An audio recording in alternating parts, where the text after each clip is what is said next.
Missing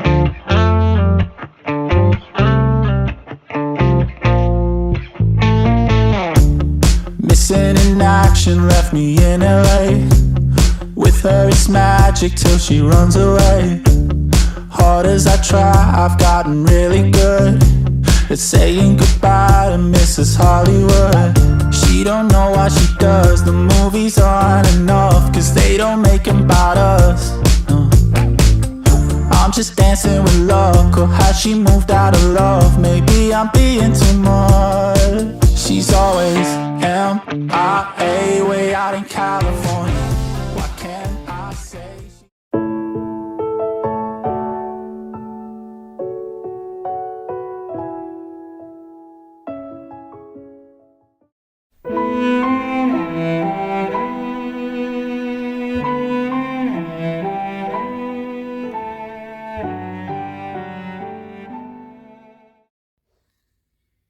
Assalamualaikum warahmatullahi wabarakatuh.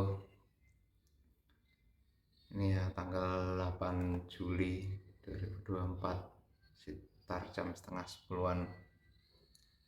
Ini video baru nih.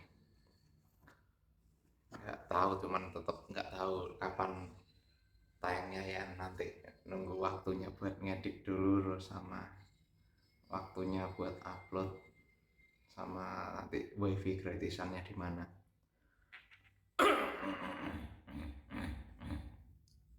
Sorry, lambungnya kumat biasa kayak gitu, lambungnya kumat sampai sini.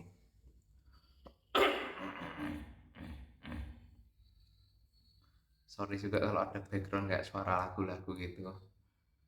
Ini biasa seberang orang tuanya yang punya kontrakan ini lagi nyetel radio tembang-tembang gitu. Nah, aku kalau sama lansia tuh udah ini sih istilahnya indifferent itu ya tentang indifferent, iya jelasin ya, nggak terlalu diambil pusing selama nggak merugikan ya. Karena ya itu pertama, aku terlalu miskin untuk terlalu memperhatikan lansia. Kedua, lagi banyak tanggungan. Ketiga, karena miskin dan lagi banyak tanggungan itu, aku berarti jawabannya nggak punya waktu untuk ini lansia. Dan terakhir, ya itu punya pengalaman buruk sama lansia. Jadi aku lansia udah indifferent, maksudnya rata lalu nggak teke lah ininya, mau bilang apa, mau ini apa ya wes tanggapin sekenanya aja. Karena lansia itu pertama ada sifat pikun, pelupa. Kedua, penangkapannya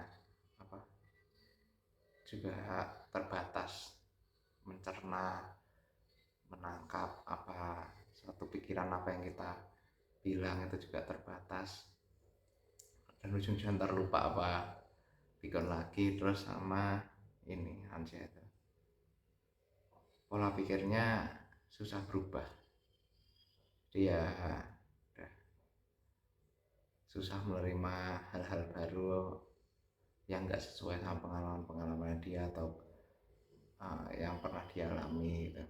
Jadi ya lansia gen lah, sama nggak merugikan. Ini udah tak tutup pintu sama jendela-jendela itu supaya ya agak kedap suara lah,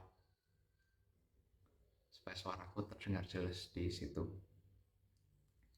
Ini mau lanjutin video yang kemarin yang terkait jawaban kenapa bikin sayembara. Itu yang part 1 ya, short story. Ini part 2 nya. Udah nulis sebelumnya, lanjutin yang yang udah tak tulis sebelumnya aja.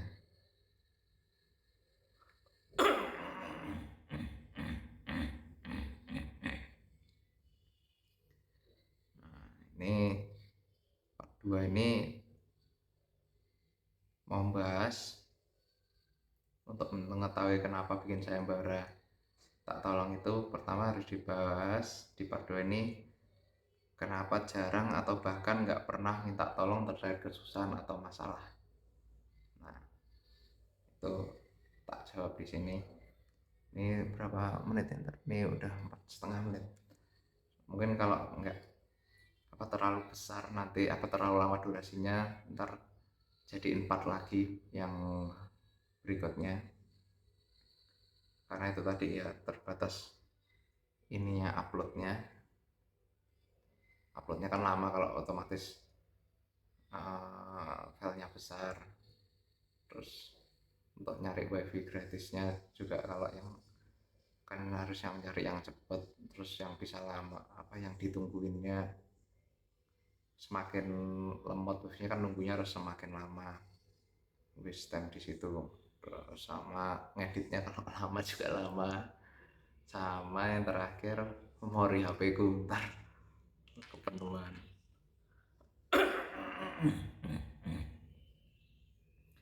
Kenapa jarang atau bahkan nggak pernah minta tolong terhadap kesusahan atau masalah itu?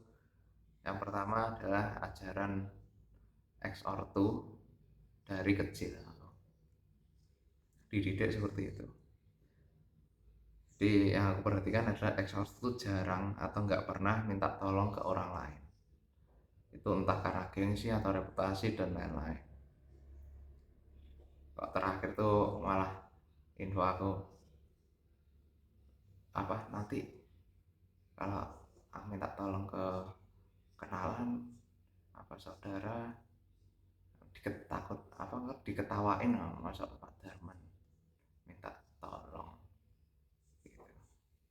Terakhir itu yang tak terima dari ex bapak kayak gitu. Ini bukan minta tolong yang kayak hubungan antara karyawan atasan atau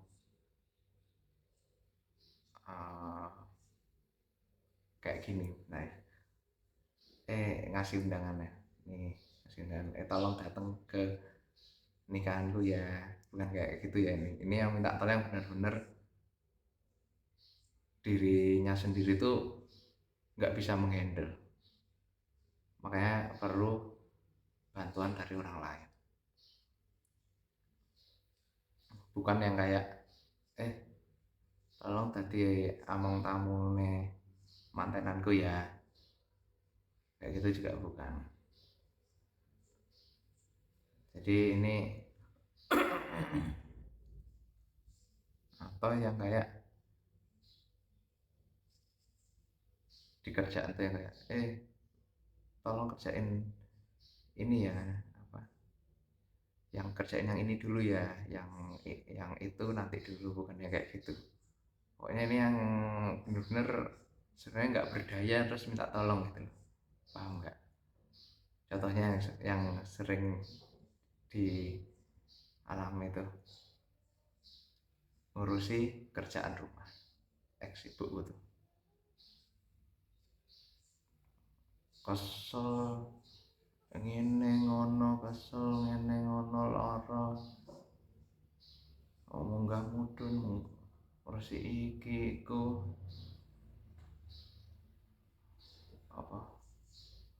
ngosek iki iku, kesel makanya iki rong sempet diresiki gara-gara ngene gitu.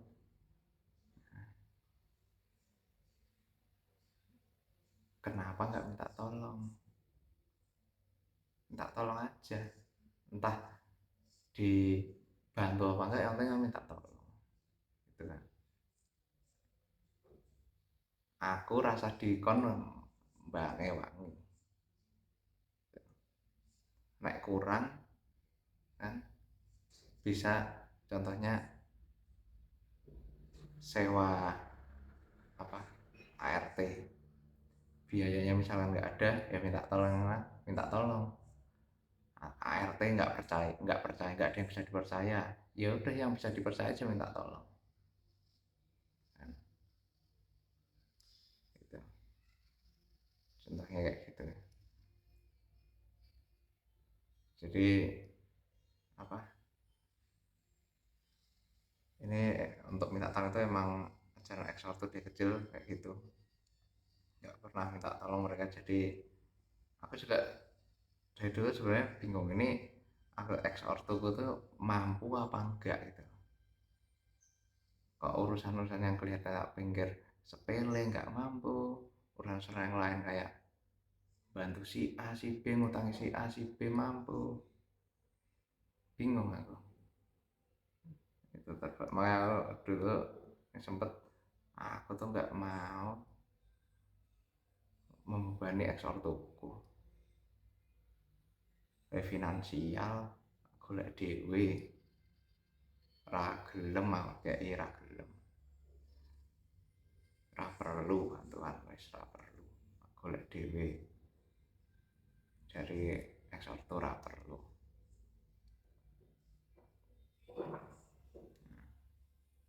Gitu, itu dari ajaran eksortuku. Itu tadi udah jelas ya kurang lebih. Kalau belum jelas ntar bisa komen aja apa DM, ntar dijawab di next video. Terus yang kedua, ketika pernah bantu orang, ex ortu tuh sering ngungkit-ngungkit di rumah, biyen tak tulungi ngene-ngene, mbok yo ngene-ngene, kok ora sadar. Biyen ketak ewangi ngene, lah kok saiki ngene-ngene. Gitu. Nah aku tuh nggak mau, aku tuh mengakibatkan hal yang sama. Ngewangi aku apa, nanti mungkin nggak di depanku ya, cuman di rumah entah sama ex adikku atau siapa, pandu wis tak wangi ngene ngene ngene, lah kok sak ngene ngene ngene, kayak gitu. Jadi ibaratnya membantu tapi kok dia jadi ini apa, jadi apa namanya, jadi rasa penyesalan di kemudian hari gitu, ketika orang yang dibantu itu enggak bertindak sesuai apa yang diharapkan. Nah itu aku nggak mau, aku menyebabkan hal yang sama pada orang lain. Jadi misalnya Pandu harus dibantu ini kok anu ya ora gelem ngene ngene ngene, ya itu aku nggak mau.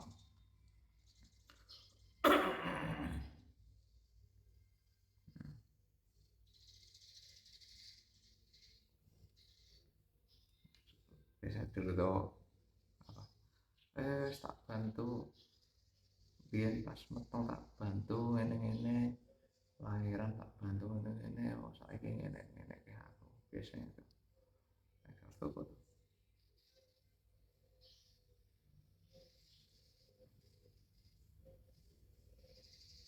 Atau yang ini apa, kayak apa, duit benulan dikei, dikon mijeti Mas Darman ora gelem.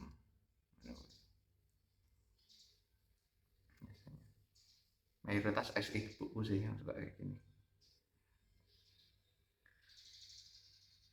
Terus alasan berikutnya adalah untuk menjaga nama baik ortu.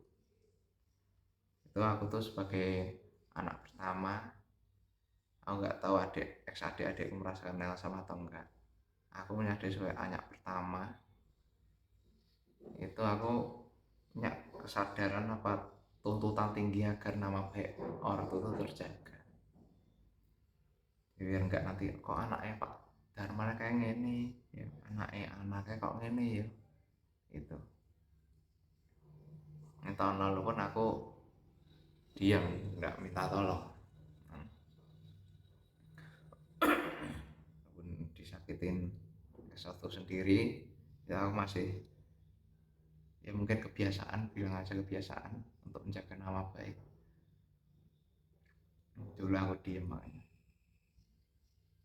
Terus berikutnya adalah ini ada banyak reasonnya gitu. Jadi aku tuh nggak minta tolong atau jarang terkait perusahaan atau masalah itu nggak cuma satu hal gitu. Nah berikutnya adalah takut dianggap nggak kompeten. Jadi aku nggak mau menurunkan tingkat kepercayaan orang kepadaku karena aku ternyata nggak sempurna. Terus sehingga citra diri yang kuat itu nggak bisa dipertahankan. Nah itu aku nggak mau. Jadi misalkan udah dikasih kepercayaan, Pandu kerja ini nih, set tak kerjain, mau aku lembur kayak dibayar kayak nggak dibayar kayak tak kerjain.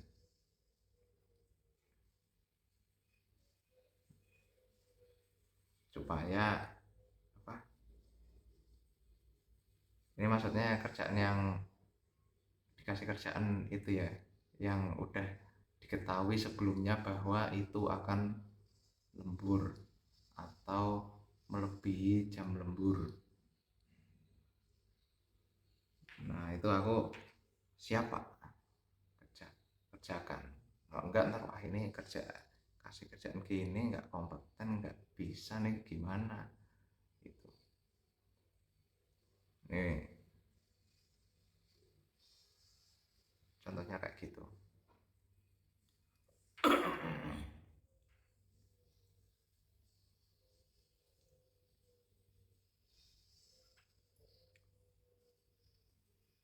Walaupun di kemudian hari apa aku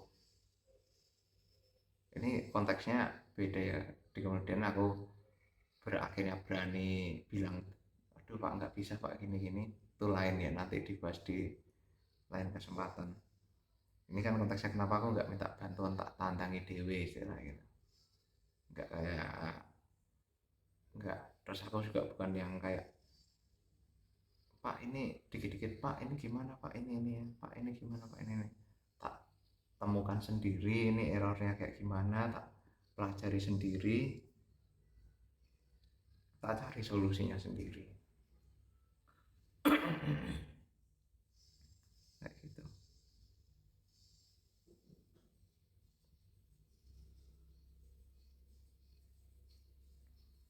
Terus berikutnya alasannya adalah takut berutang budi kepada orang lain. Jadi itu ex ortu itu selalu menerangkan tindakan bantunya kepada orang lain karena dulu mereka itu juga pernah dibantu dan lain-lain. Nah dengan harapan akunya mengerti. Contoh apa, hampir setiap Idul Fitri itu berkunjung ke rumah salah satu orang gitu ya, nerangkan no dulu tuh dek nene sing nganok kayak aku lho, nene anak dek nene sing bantu aku ngene iki lho. Nah, nah itu kan diterangkan kayak jadi gitu kayak utang budi yang dulu terus nggak selesai gitu. Nah karena jadi dari tindakan itu yang berutang budi siapa itu memaksa aku menanggung atau melakukan hal yang sama. Nah itu aku nggak mau tuh kayak berutang budi kayak itu, apalagi ke bawah sampai ke anak gitu. Terus apa yang ibaratnya yang berutang budi mereka terus memaksa aku melakukan hal yang sama, terus ketika orang itu menyakiti diriku ya aku nggak boleh sakit hati, nggak boleh apa, tetap harus berkunjung ke orang itu, paham ya?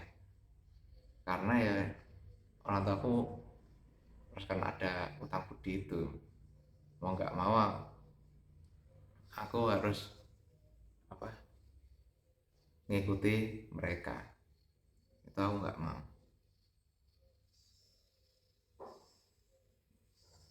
Terus ini pengalaman kenapa nggak mau minta tolong lagi lagi itu karena aku udah pengalaman menyaksikan orang merengek-rengek minta bantuan kepada ex ortu.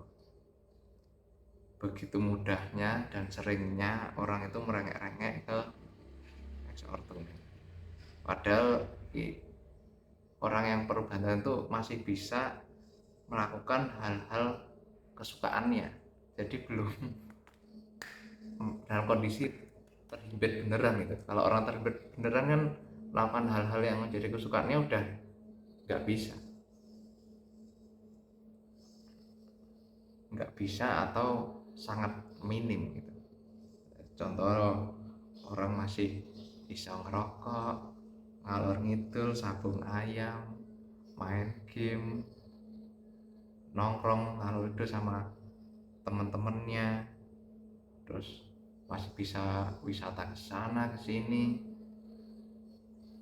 Maksudnya kok ya semudah itu minta tolong gitu. Belum mentok kayak aku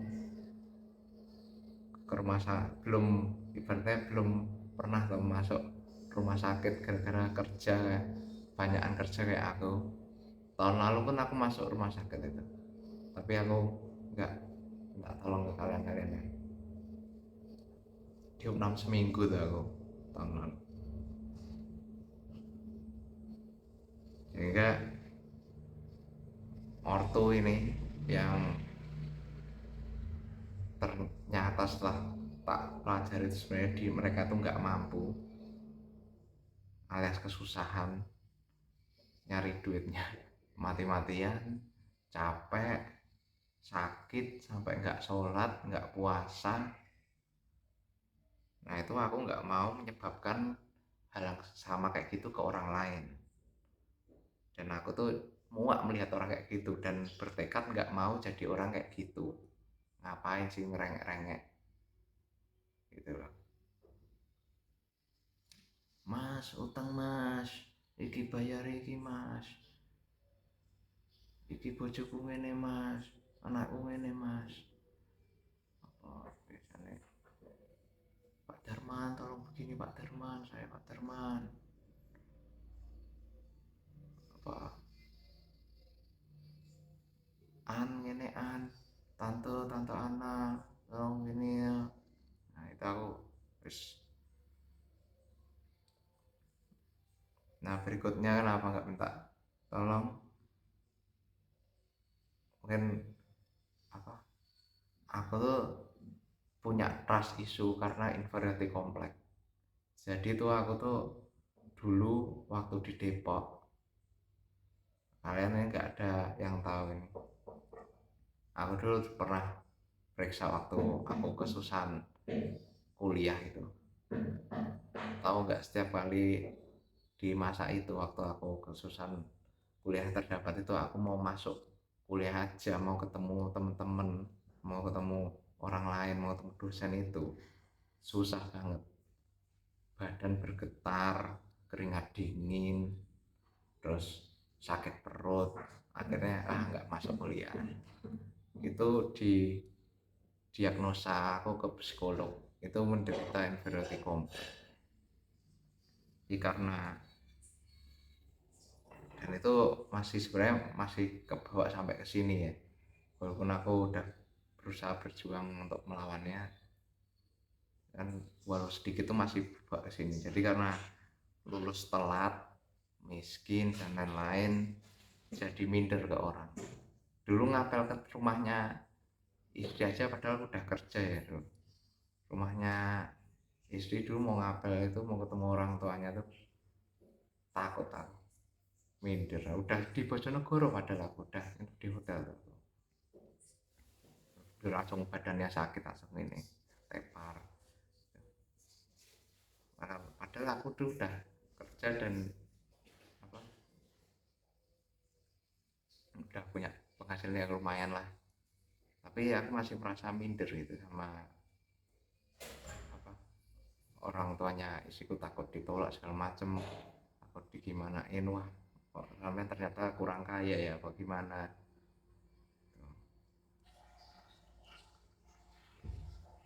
Jadi aku nggak bisa percaya ke sembarang orang, kecuali orangnya tuh mungkin sama-sama malang, atau orang yang ada pasor tuh emang suka merangkul gitu. Jadi kalau orang yang bicaranya udah tinggi, bicaranya apa, atau aksinya tuh nggak merangkul, nggak ada pasor, itu aku ya bukannya aku mau mendekat, bukannya nggak mau mendekat, tapi emang aku inferiority complex, mending aku wis menjauh lah, nggak usah bergaul sama beliau gitu. Kenapa? Sedih aku tuh.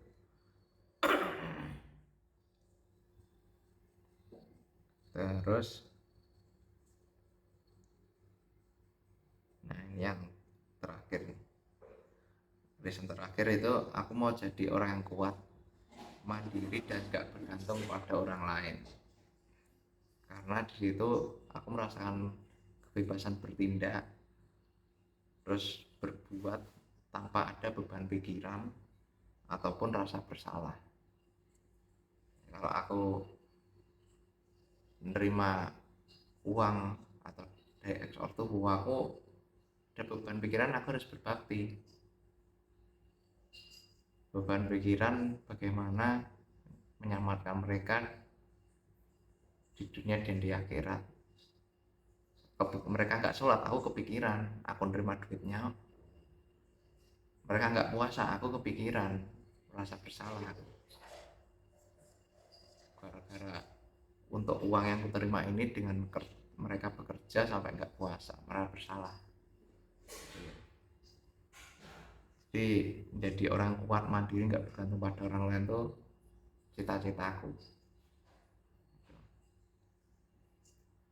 Aku bebas, mau ngapain duit mau tak pakai apa aja bebas, nggak ada pikiran, nggak ada rasa bersalah. Terus sama satu lagi, kalau bisa aku itu ingin jadi orang yang bantu orang lain, karena aku udah punya resource ini yang aku bebas menggunakannya, nggak merasa bersalah menggunakannya. Aku seneng banget itu aku bisa menggunakan resource untuk membantu orang lain.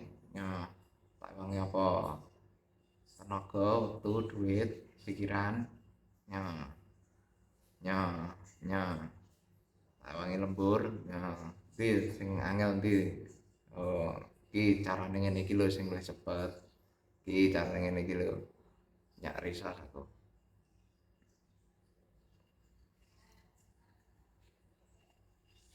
Terus,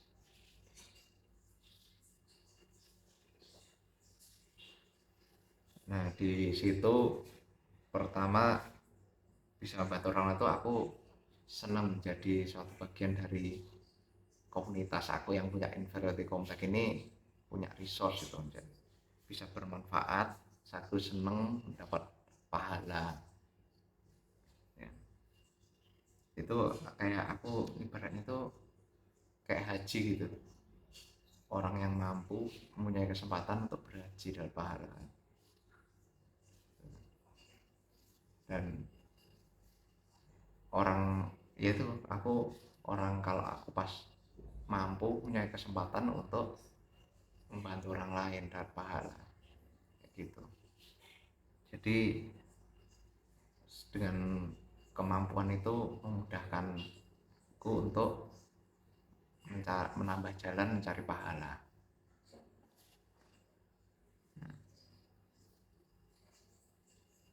Tapi ini aku jujur orang yang kuat, mandiri, nggak bergantung pada orang lain ini aku melihat pada ex bapakku. Kan beliau seperti tadi yang nggak minta tolong orang lain kan, kuat, mandiri, kan citranya kayak gitu beliau tuh. Walau ada banyak aspek yang aku nggak ingin seperti dia. Misal yang mendapatkan semua kekayaan itu tapi agamanya minus, atau menjadi budak reputasi dan lain sebagainya. Karena aku tuh ya, ini aku tuh nggak harus super tajir kayak sultan, tuh nggak harus. Cuman aku tuh cuman mau tahap mampu hidup sederhana, mencukupi kebutuhan anak istri, dan masih ada kelebihan untuk bermanfaat bagi orang lain. Itu udah apa aspirasiku tuh cuman itu aja. Jadi kalau ingat banget aku tuh ajaran ex ortu tuh ora maling, selama orang maling, orang nyolong, orang ngutang, lakonono. Walaupun mereka mungkin nggak bisa konsistensi melakukan ya, aku insya Allah tak lakukan, tak tambahin tapi orang dadi budak reputasi sama ibadah ya ora ditinggal. Ya walaupun aku aspirasinya ke sana, walaupun sekarang masih berjuang sholat juga kalau udah kecapean gitu kadang suka telat atau bahkan ninggal.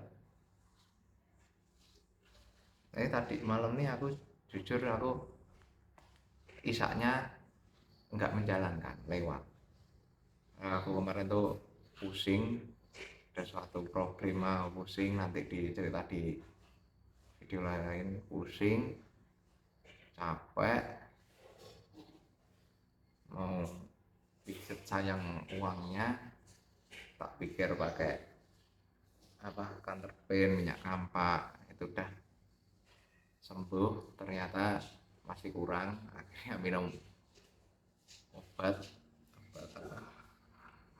dokter Zainal tuh, obat syaraf sama ibuprofen, langsung ngantuk, tidur. Harapannya sih bangun ya dini hari jam 2 jam 3 gitu kan. Kemarin tidur sekitar jam 8, ternyata bangunnya pas adzan subuh. Wes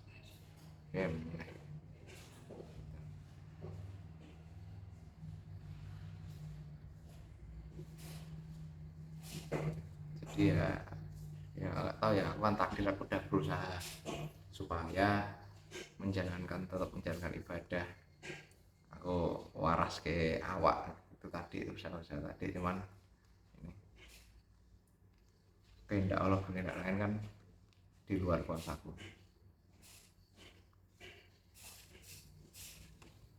Nah, aku bukan yang kayak sengaja beraktivitas hingga tengah malam atau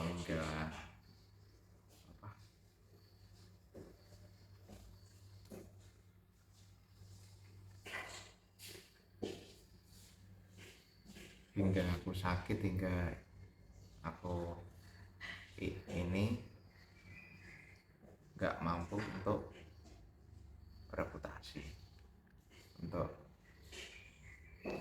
orang lain, untuk buang-buang makanan. Aku kepusinganku ini yaitu untuk anak istri di fase ini. Nanti pokoknya yang itu insya Allah di video ini. Nah terus terkait masalah kuliah itu akhirnya kan aku mau nggak mau harus minta tolong. Aku ada di titik fase dimana aku mau nggak mau harus minta tolong, ya ke junior, ya ke dosen, ya ke admin di kampus itu, admin administrasi, admin absen, wah banyak itu, admin lab. Juniornya juga bukan dari satu angkatan aja, aku tuh kenal udah sampai, aku kan angkatan 2009 ya, kenal udah sampai 2015 loh. Terus itu aja juga ini bukan dari jurusan yang sama, di jurusan yang beda. Nah itu aku akhirnya emang harus berjuang mengalahkan alasan-alasan tadi. yang nggak minta tolong tadi pas masa kuliah supaya bisa lulus. Nah terus kalau masa kerjaan itu akhirnya aku menyadari dan disadarkan sih sama teman-teman sekitar kerjaan yang sering bertukar pikiran, emang mereka peduli sama aku itu. Jadi prinsipnya tuh karena aku tuh udah dibayar, terus takut dianggap nggak kompeten, tapi ada perintah atasan, dan ini tuh kerjaan tuh urusan bersama satu perusahaan, bahkan bisa jadi urusan sama perusahaan lain. Jadi kalau nggak kelar kerjaan yang dipercayakan padaku itu impactnya gede, mau nggak mau ya aku harus minta tolong sama rekan kerja dan seterusnya. Minta tolong, ini bagian ini kamu yang kerjain ya. Minta tolong apa, tolong lembur ya buat ngerjain ini ya. Minta tolong datanya itu kirimkan ke aku lebih cepet ya. Minta tolong ini caranya buat improve ini, kira-kira kalau tak bikin ini gimana ya. Minta tolong kalau yang tak kasih ke kamu datanya ini dulu, nanti yang lain apa nyusul gimana ya, dan lain sebagainya gitu.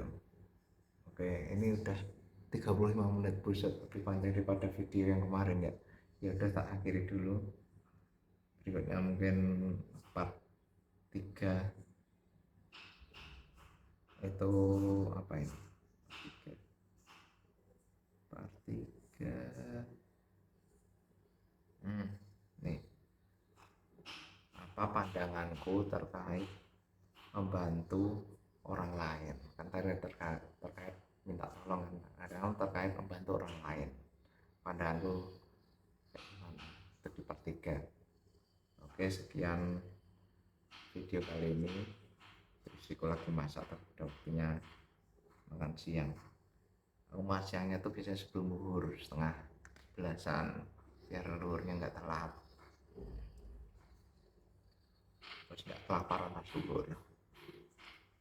Udah, wassalamualaikum warahmatullahi wabarakatuh.